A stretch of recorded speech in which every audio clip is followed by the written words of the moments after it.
L'arrivée de Mbappé a déstabilisé tactiquement Madrid.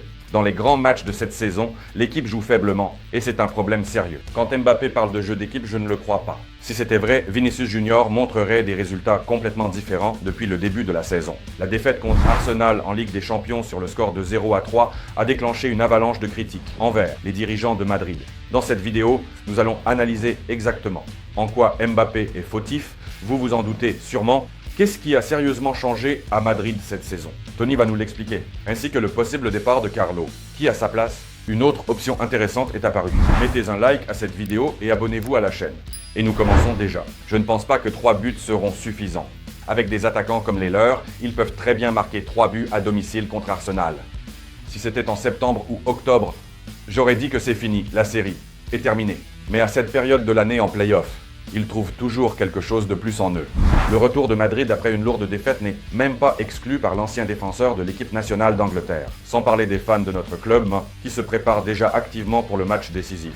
Au Bernabéu, un groupe de supporters les plus dévoués a déclaré qu'ils allaient faire quelque chose qu'ils n'avaient jamais fait auparavant pour soutenir l'équipe.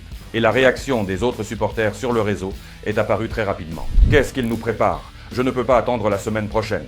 Je ne sais pas ce qu'il manigance, mais le Bernabéu doit devenir le 12e joueur mercredi. Assez de critiques. Madrid est toujours en Ligue des Champions et tout est possible. Le stade doit résonner. Et d'ailleurs, les joueurs de Madrid ont reçu un signal clair, une bannière avec l'inscription « Remontada » destinée à motiver les footballeurs.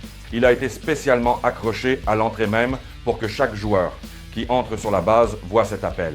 Mais voici la question. S'agit-il uniquement de la motivation des joueurs ou nos problèmes sont-ils beaucoup plus larges et fondamentaux? Il vaut la peine d'écouter l'avis de Tony.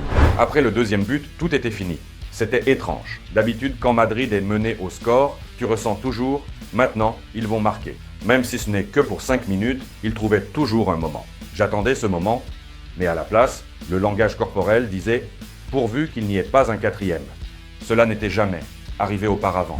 Et voici ce que disent les chiffres. Madrid avait l'air tout simplement déprimant. Notre équipe est devenue la moins mobile parmi les 8 participants au quart de finale. En tête de liste se trouvent les équipes qui ont remporté des victoires convaincantes, à l'exception du Bayern, mais même le Bayern a nettement surpassé les Madrilènes en termes d'activité de course. Et la conclusion logique est devenue de l'un des Madridistas avec laquelle je suis d'accord. C'est pourquoi nous perdons cette saison. Pas d'intensité, pas de désir de récupérer le ballon. Ils se contentent de rester debout et de regarder l'adversaire jouer. Et Mbappé alors? En plus de l'absence de passes décisives, de l'absence de but, de l'absence de toute activité offensive, l'un des attaquants les plus paresseux de la Ligue des Champions de la saison 20-80-25.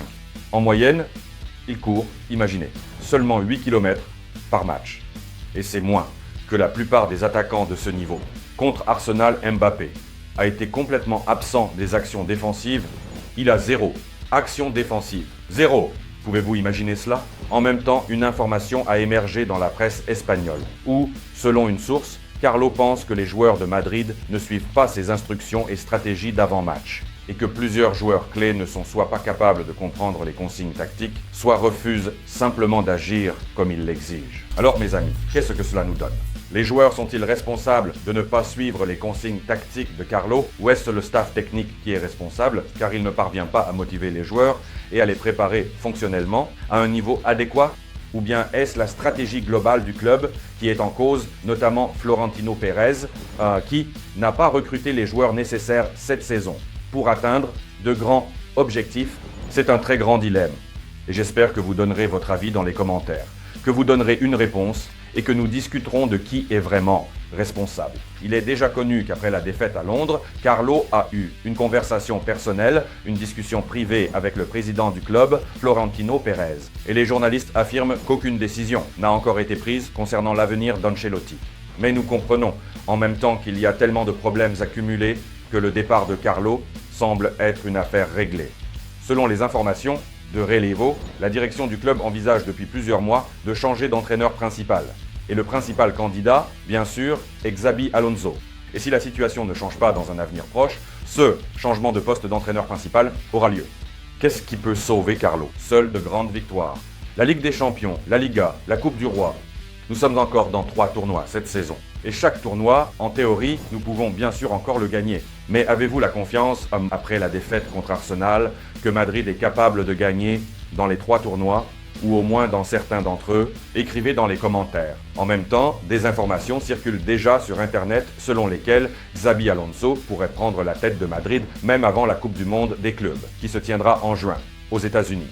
Et Xabi Alonso a dit à la direction du Bayern qu'il n'avait pas l'intention de rester dans l'équipe l'année prochaine. Voici l'avis du principal insider du football mondial, Fabrizio Romano. Alonso est l'option numéro 1, numéro 2 et numéro 3 sur la liste des priorités des Madrilènes pour remplacer Carlo. Mais n'oublions pas que Pérez a son propre avis à ce sujet, et il peut différer de celui des insiders ou des supporters.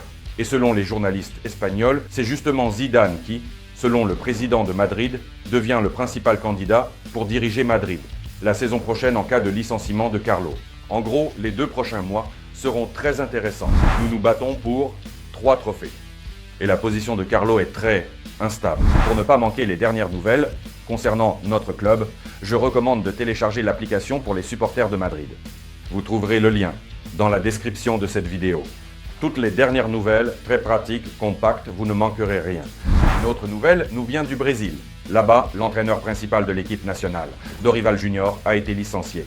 Et au Brésil, ils ont fixé une date limite au 31 mai. Ce jour-là d'ailleurs se tiendra la finale de la Ligue des Champions. Le Brésil attend Carlos. Si Carlos est licencié de Madrid, il pourrait envisager cette option. Un détail curieux, au Brésil, ils sont prêts à offrir un contrat bien meilleur à Carlo que celui qu'il a actuellement à Madrid. Et il est possible que Carlo accepte vraiment de travailler pour l'équipe nationale du Brésil. Et pour nous, le week-end prochain, la Liga continue, où nous luttons pour le titre de champion tout en étant derrière Barcelone et nous ne devons en aucun cas perdre des points. Un déplacement difficile contre Alaves nous attend avant le match retour contre Arsenal. Une rotation est possible. Ce match se déroulera sans Carlo, qui est suspendu. David, son fils, dirigera l'équipe lors de cette rencontre. Nous attendons également une rotation de l'effectif. De nombreux joueurs de l'équipe principale resteront sur le banc. Dès les premières minutes, Güler et Hendrik devraient probablement apparaître. Cela dépendra d'eux, à quel point nous pourrons gagner ce match. Si nous ne gagnons pas, ce sera une catastrophe. Cela signifiera que nous ne pourrons probablement pas rattraper un tel Barcelone cette saison en Liga espagnole. Donc un match très important en Liga, suivi d'un match crucial au Bernabéu contre Arsenal. Oui, nous traversons une période difficile, mais tant que nous sommes dans le jeu, gardons l'optimisme que tout peut bien se passer pour nous. Nous soutenons Madrid, nous croyons que Madrid peut, avec notre soutien au Bernabéu, faire trembler Arsenal et les forcer à perdre, céder et encaisser des buts. Nous avons besoin de marquer beaucoup de buts, mais je pense que c'est tout à fait possible. Je pense que vous gardez aussi l'optimisme. Écrivez à ce sujet dans les commentaires. Pour un like, des commentaires et l'abonnement à la chaîne, je vous dis un grand merci et au revoir. Tout ira bien pour nous.